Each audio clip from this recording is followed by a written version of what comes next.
son origine, plus de 86 milliards de personnes ont pris le train en France, soit 12 fois la population mondiale actuelle. Entre le chemin de fer et nous, eh bien, c'est une longue histoire d'amour. Depuis près de 2 siècles, c'est fou ce qu'on a bougé. Comment imaginer une France sans chemin de fer? Quels seraient nos temps de trajet? Sans les transports en commun, est-ce qu'on irait si vite, si loin? Découvrir des villes étrangères ou des régions insoupçonnées? Si le train n'existait pas, on ne se serait peut-être jamais rapproché. En voiture, attention les phares. Il fallait oser la machine à vapeur sur des rails. C'est la plus grande folie qu'un cerveau humain ait jamais conçue. Et si des entrepreneurs n'avaient pas misé sur le chemin de fer en créant des compagnies privées? Et si l'État n'avait pas décidé que ce moyen de transport deviendrait un outil de service public et d'aménagement du territoire?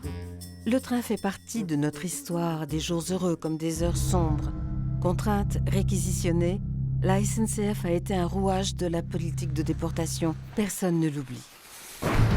Comment imaginer la France si le train n'avait pas résisté, ne s'était pas relevé, n'avait pas continué à rouler, réussi à se déployer, à s'approprier les progrès de chaque époque? Grâce à cela, la France est en marche. On ne verrait pas défiler les mêmes paysages avant de pénétrer au cœur des villes. Mais surtout, pas de train sans les femmes et les hommes qui les font rouler. Évidemment, on n'aurait pas supporté ces colères et ces débrayages qui nous interrogent et nous font réaliser combien le train nous est utile.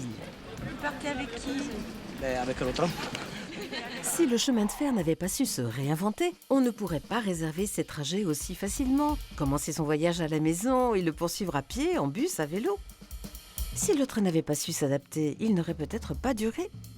D'ailleurs, si ce moyen de transport ne comptait pas autant, est-ce qu'on serait aussi exigeant avec lui? Est-ce qu'on vivrait si mal ces écarts? Je t'aime peut-être, mais moi non plus.